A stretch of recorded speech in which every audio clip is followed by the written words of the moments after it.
Kumusta ka ngayong umaga, Siling? Mabuti naman, Kulas. Salamat at naalala mo kung kamustahin.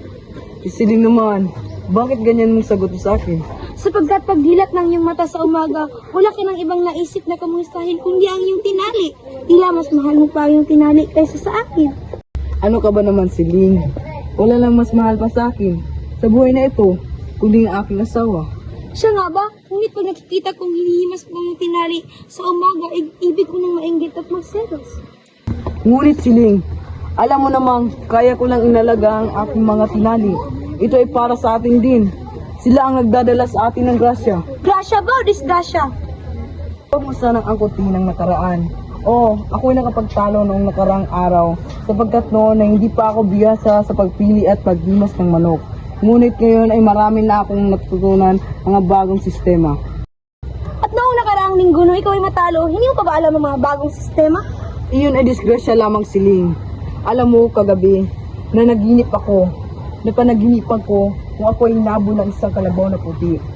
Kalabaw na puti, Siling. Iyan ako puti. Ang pilak ay puti. Sa makatwid, ang ibig sabihin ng pilak, ako ay hinabol. Hinabol ng pilak, ng kwarta. Ngunit ngayon ay wala ng kwartang pilak.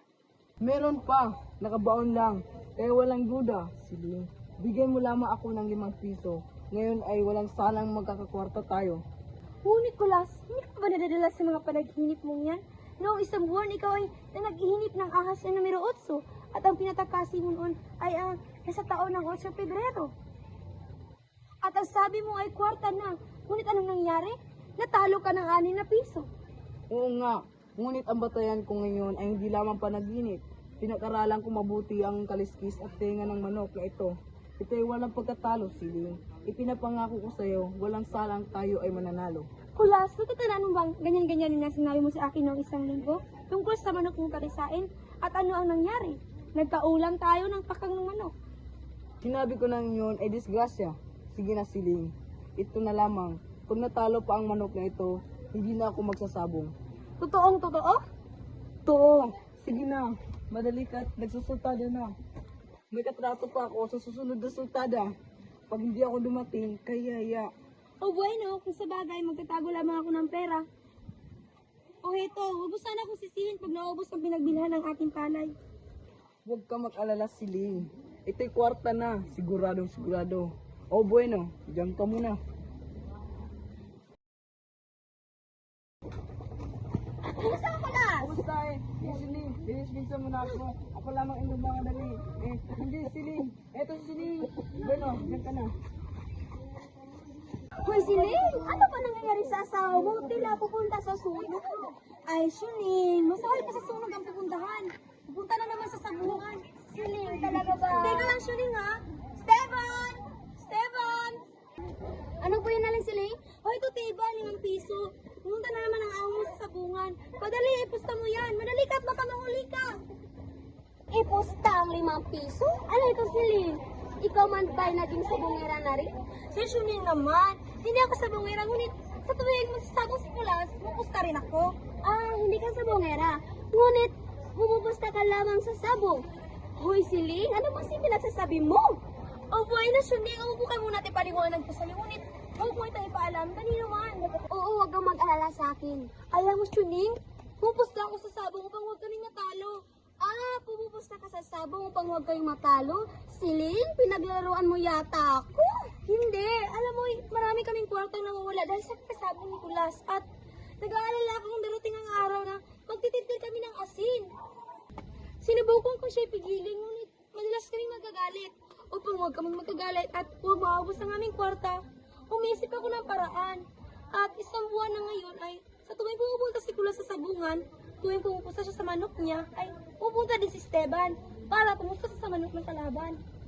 Sa anong dahilan? Pwes, kung manalo ang manok ni Kulas, talo ako. Pero, huwag ko naman ay nanalo, talo si Kulas. Kaya't ano man ang mangyari, hindi mawawasan ang aming kwarta. Ah, siya nga pala. Kaya natagsusultada na marahil. Naku, sumakit ang aking manok. Ikaw kasi, sukat ka bang pumili ng bahay sa tapat ng sabungan? Ano ako ang pumili ng bahay na ito eh? Ang gusto kong bahay sa tabi ng simbahan, ngunit ang gusto ni Kulas ay sa tabi ng sabungan. Asya nga pala, Silina, parito ako pagbabalita sa'yo na dumating na pala ng rasyon ng sabon sa tindahan ng Likikay. Bakit tayo maubusan? Hindi, syempre, ipagkitira tayo na ng Kikay. Sayang naman pagiging kumari namin. Ay, ito na si Esteban, tumatakbo. Nanalo tayo ng Siling, nanalo tayo! Mabuti, Esteban, magpunta ka na sa kusina at baka dumating si Kulas at mahalaga ang ating ginagawa. O bueno, lumakan na tayo, Silin! O bueno, lumakan na tayo, Silin. Ano ba, Kulas? Tila hindi kayo nabuta ng kalabaw na puti. Huwag mo nga banggitin yan. Talagang malas talaga ako siling. Ayun ay disgrasya lamang. Kaya ang hirap sa sugal, Kulas. Wala kang ibang pinanghahawakan, kundi swerte. O buhay na, pumunta muna kami kay Maring Kikay.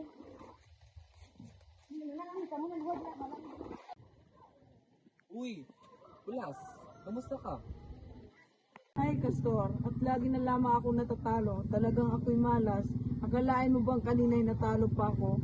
Tignan mo lang, Castor. Nung magsago pa ng mga manok, lumandag agad ang manok ko at pinalo ng pailalim ang kalaban. Nagbuelta pareho at nagrian na parang boksingero. Biglang sabay na lumundag at nagsagupaan sa hangin. Palo dyan, palo dini. Ang ginawa ng aking manok, madalas tamaan ang kalaban. Ngunit namurtalan sige sa batalyan at tumaas ang balahibo. Unang lumagpak ang kalaban, pati haya lumundag. Ang aking manok walang sugat at patayo. Ngunit alam mo kung saan lumagpak. Tinulungan ni Castor si Kulas kung papaano manalo sa tari.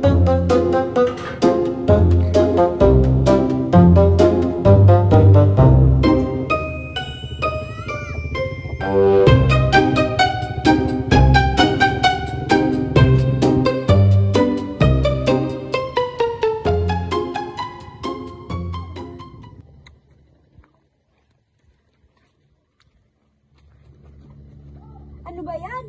Kulas, akala ko, sinasumpa mo na sa sabungan. Siling, ngayon na lamang. Walang salang tayo ay makakabawi. Naku, Kulas, parang kang presyo ng asukal. Oras-oras na lang nagbabago. Siling, talagang ngayon na lamang. Pag natalo pa ako, ay patayin mo lahat ang aking mga tinali. Ipinapangako ko sa iyo yan. Ngunit, baka pangako na naman ang napapako. Hindi siling. Ayan si Shuning, siya ang ating testigo. Siya nga naman, Silin, bigyan mo na ako ng testigo. O buhay na, ngunit, tandaan mo, ito na lamang ha. Oo, siling, itaga mo yun sa bato. Magkano ba kailangan mo? 20 piso lamang. 20 piso? Sus, Mariosep. Oo, siling, 20 piso upang tayo ay makabawi. Sige na, Siling, total, ito naman ang kahuli-hulihan. O buhay do, hito. Teban, madali ka! Opo, paling Siling. O heto, Piras, punta na naman ang amo mo sa sabungan. Madali ka, Teban, ipos naman sa kalaban ko! 20 peso po ito Oo, 20 piso. Sige, madali ka. Ito ba ito todo ko? Oo, ito do. Opo, naku, malaking halaga po ito.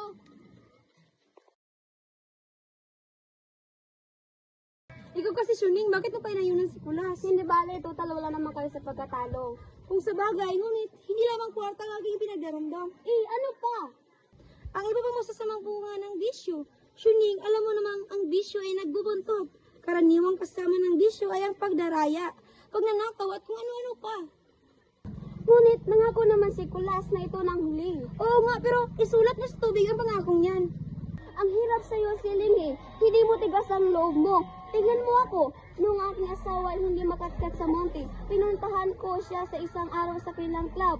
At sa harap ng lahat, minura ko siya mula uyo hanggang sa talampakat. Hindi mula noy, hindi na siya nakaritaw sa club. Ngunit, natatandaan mo ba, Shuning, na ikaw naman hindi nakalabas ng bahay ng may 5 araw? Hindi ba dahil sa nangitim ang buong mukha mo? Oo nga, ngunit iyon ay sandali lamang. Pagkaraan yun, ay istabing tsokolate na naman kami. Hindi ko yata magagawa yun. Magaan ka sa akin na magtiis ka lamang. Ayan, sila tapos ng sultada. Sino kayang nanalo? Malalaman natin pagdating ni Teban, siya ay umuwi agad upang huwag silang mag-abot ni Kulas. Siling, mag-iingat ka naman sa pagtitiwala ng pera kay Teban. Huwag mong alalahanin si Teban, siya ay mapagkakatiwalaan. Siya nga, ngunit tandaan mo ang kwarta ay mainit kapag nasa palad na ng tao. Huwag kang mag-alala. Aling Siling, natalo po tayo. Ay, natalo? Oh, hindi ba? Tayo nanalo naman si Kulas. Buhay na tiba, magpunta ka na sa kusina at baka dumating ang iyong amo. Oh, Siling, bakit ka nalulungkot? Dahil sa nanalo si Kulas.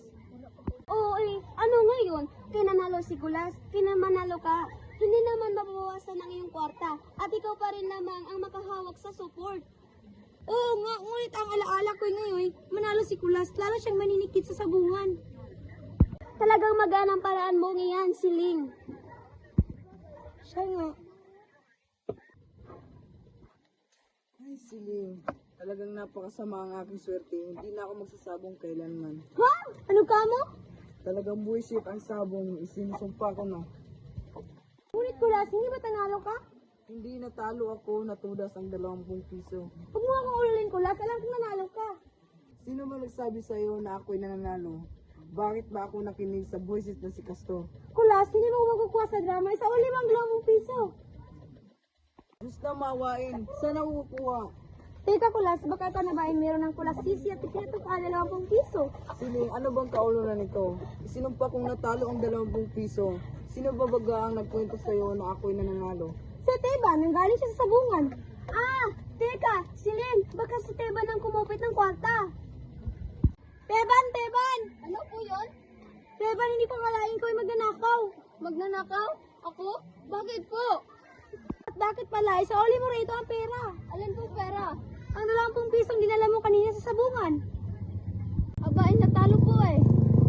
Sinungaling, ano bang natalo? Kung nanalo ka, nanalo si Kulas. Ngunit natalo si Kulas. Sa makatuwid, nanalo ka. Ha? Ano po? Kung ako'y natalo ay?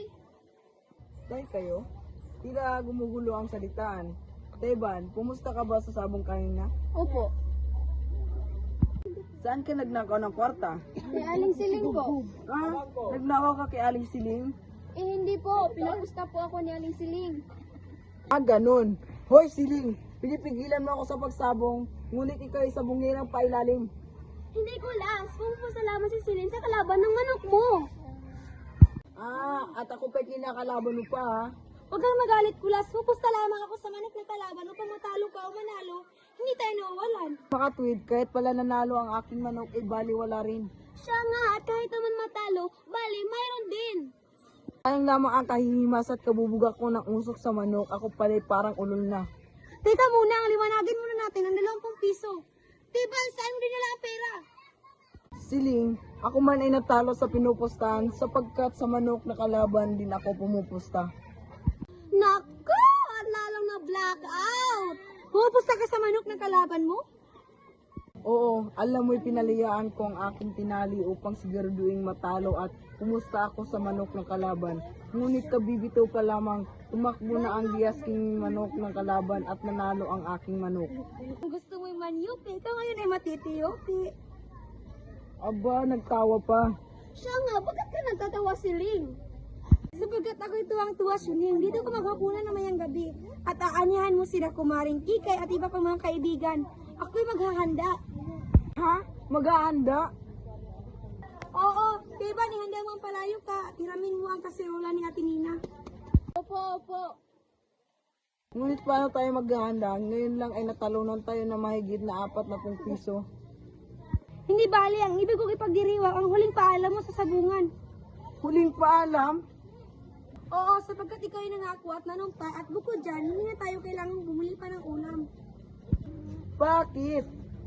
Meron pa ayaw tinalis sa kulungan ang tatlo ay adibuhin ko at ang